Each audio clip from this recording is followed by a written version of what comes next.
Capek nggak sih guys? Tiap hari tuh dengerin berita serba naik gitu loh. Harga RAM naik, SSD naik, terus juga GPU naik. Semua naik gitu, cuman gaji doang nih yang nggak naik.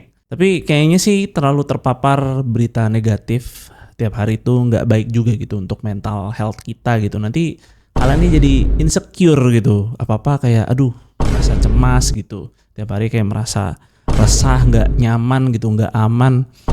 Ya kalau memang ini kan situasi yang nggak bisa kita kontrol ya. Lebih baik sih ya kalau nggak butuh ya udah dihiraukan aja gitu, nggak usah terlalu banyak dipikirin.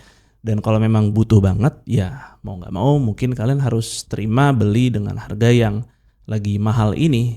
Ya tapi mau digimanain juga kalau kita banyak apa ya nyinyir juga ya nggak ngaruh juga, karena ya perusahaan antek-antek asing ini tuh juga udah nggak peduli juga sih sama kita konsumer, karena mereka udah dapat duit juga sih dari para corporate AI ini. AI is the power of AI. AI everywhere, and AI.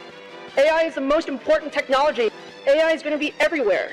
AI is for everyone. AI. We don't have nearly enough compute for everything that we can possibly do. AI everywhere, AI. Jadi ya sebenarnya sih nggak usah terlalu banyak dipikirin lah soal harga naik ini, karena ya ini adalah situasi yang emang kita nggak bisa kontrol. Maka dari itu di sini mungkin ya gue juga kurang suka sih membuat konten untuk membahas atau memanas-manaskan berita tentang ya apapun yang naik inilah, biarkan aja, karena memang ya mau diapain lagi juga sih, karena udah banyak juga sih yang bahas. Jadi ngapain juga gue ikutan gitu manas-manasin kecemasan kalian gitu. Mending di sini gue bikin pembahasan ya solusi alternatif lah dengan budget yang kalian punya nih sekarang. Ya mungkin kalian bisa alihkan untuk ke hal-hal yang belum kesampaian juga nih di tahun-tahun sebelumnya. Misalkan kalian upgrade meja kalian gitu, yang mungkin setup mejanya masih kurang proper, kayak masih pakai meja kayu bekas meja makan gitu kayak gue dulu zaman kuliah. Terus juga mungkin kursinya udah mulai reot gitu kali, kan pakai kursi kantor bekas gitu yang udah cukup berumur, mungkin di-upgrade juga tuh kursinya. Atau di sini upgrade gitu monitor kalian ke yang lebih proper. Karena ya menurut keyakinan gua nih, banyak nih teman-teman gua yang fokusnya tuh di PC doang, tapi monitornya kayak sepelekan gitu, masih pakai monitor yang udah agak berumur, Full HD lagi. Terus ntar nyinyir gitu di komunitas, wah kenapa ya game zaman sekarang kok visualnya nggak sebagus game-game zaman dulu, mana makin boros VRAM lagi. Itu tandanya ya monitornya udah nggak bagus dan perlu upgrade. Maka dari itu di sini gue coba membahas nih sebuah monitor dari ROG. Yang di belakang ini adalah seri terbaru dari mereka yang harganya nggak nyampe belasan juta. Tenang aja, cukup terjangkau kok. Dan ini monitornya udah ROG. Resolusinya pun udah 2K 255Hz. Secara paket penjualan sih selayaknya seri monitor ROG berkode XG yang ditargetkan untuk entry level. Jadi packagingnya ini tuh masih pakai dus berwarna polos. Cuman di sini pemasangannya sih simple karena nggak perlu obeng sama sekali, dan colokan yang diberikan juga lengkap dan ditaruh ke dalam pouch seperti ini. Jadi di sini tuh nggak akan mudah kehilangan kalau kabel port lainnya itu lagi nggak kepake. Secara build quality si ACMS ini tuh masih plastiki bodinya. Jadi dia nih nggak serigid itu walau menggunakan branding ROG. Apalagi kalau dibandingin sama monitor ROG yang lebih mahal macam PG27 Aki WPW yang sebelumnya sempat gua review, itu sih jauh banget secara feel.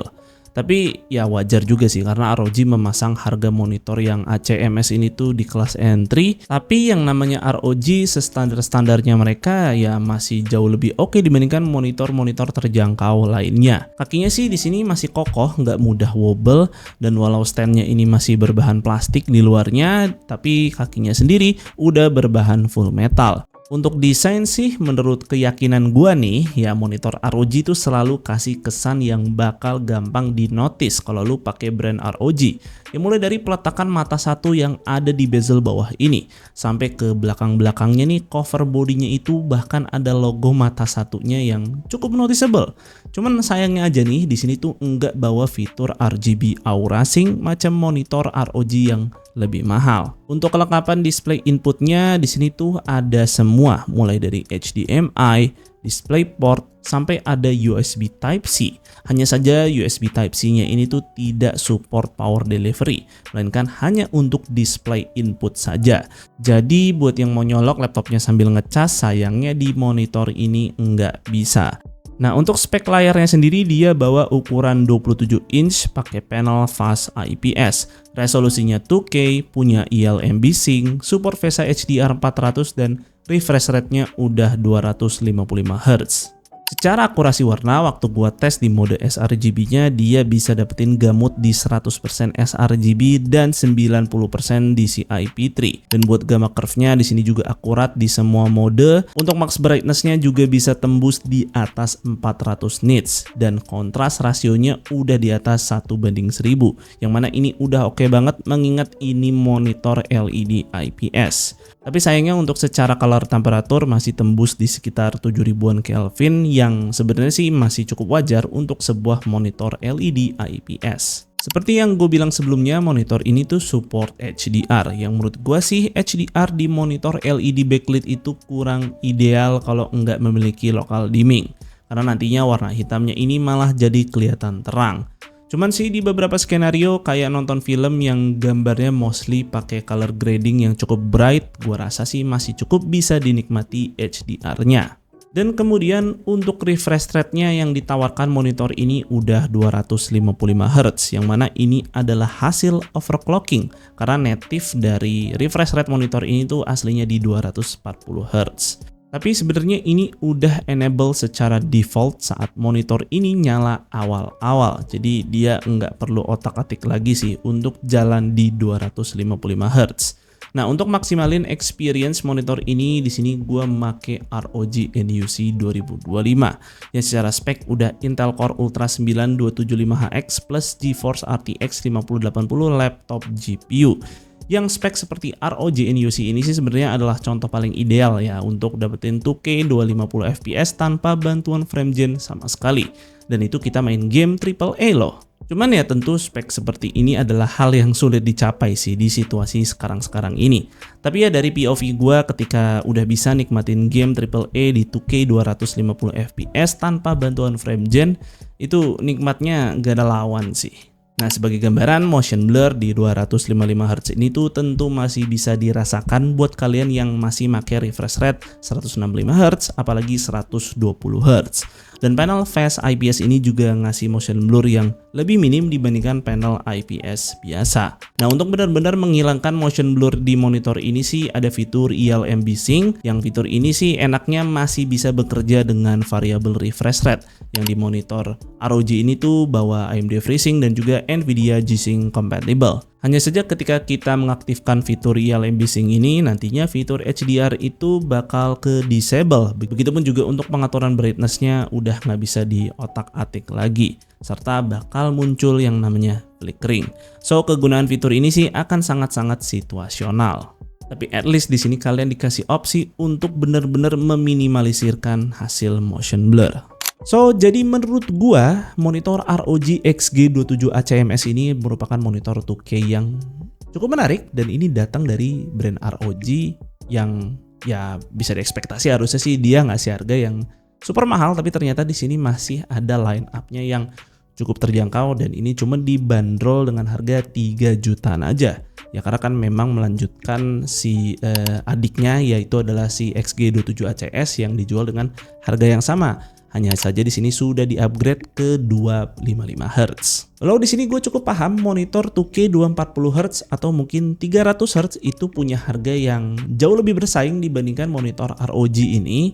Tapi ya sekali lagi ini datang dari brandnya ROG gitu, punya prestis sendiri lah ketika kalian memiliki monitor ini. Dan ya tadi gue bilang kan desainnya ini tuh sangat-sangat noticeable sekali layaknya sebuah brand ROG. Jadi kalau lagi foto setup tuh kayak noticeable banget, pakai brandnya ROG. Jadi itu sih yang berusaha dijual. Dan tentunya juga secara after sales kita udah kenal lah Asus ini nggak pernah meleset dan nggak pernah, kayaknya sih hampir nggak ada masalah ya di Indonesia.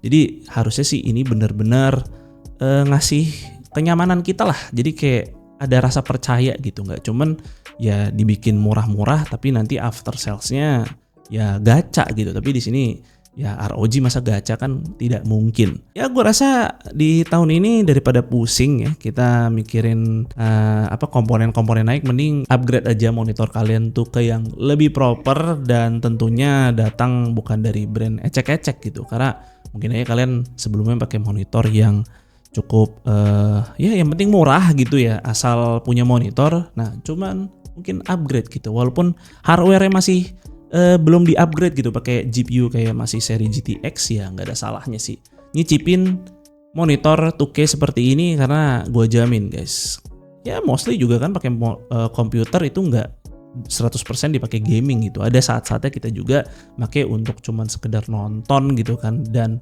ya dengan panel yang sebagus si XG27 ACMS ini, gue rasa sih akan ngasih experience berbeda gitu daripada mikirin aduh kapan upgrade GPU nih, mending upgrade monitornya dulu.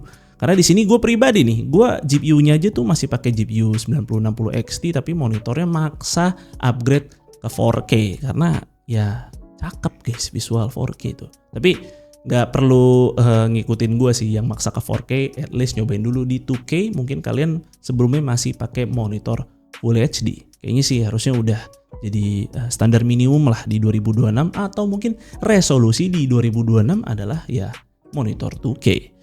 Dan mungkin sih segitu dulu aja untuk videonya kali ini. Semoga video ini bermanfaat buat kalian. Jika kalian berkenan, like dan share video ini, dan jangan lupa subscribe channel Suka IT jika kalian nggak mau ketinggalan kontennya. Dan jangan lupa juga follow Suka IT di Instagram dengan nama @suka_it. Gue Fadil dari Suka IT pamit undur diri. See you on the next video.